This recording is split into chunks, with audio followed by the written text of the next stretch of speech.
हवा डोगरी दाई का हो गया इधर हवा चिल्लात हो उमेश कती के है हवा का घर में वो का कर रही हो रूम में बैठ के खात हो घर में खुसरे खुसरे अम्मा घर के अंदर होला जाओ दे निकम्मा बुलात है।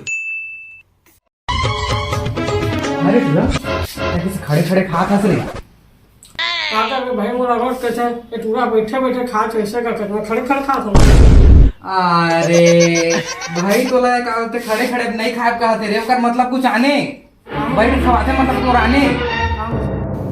ओकर मतलब ये कि ते सुते सुते खा सकत क्या मतलब बहुत दिन बाद समझे मोरो घर के खात रही से रोगहा रोज खाते खाते बैठ के कुछ कमा धमात नहीं तमा सुते सुते खाता ए बढ़िया भाई बैठ के सीधे सीधे खाओ। वाह बेटा वाह मान गए तो उनके दिमाग की संगति वाह दे तो चप्पल करती है भाग भाई भाग भाग भाग भाग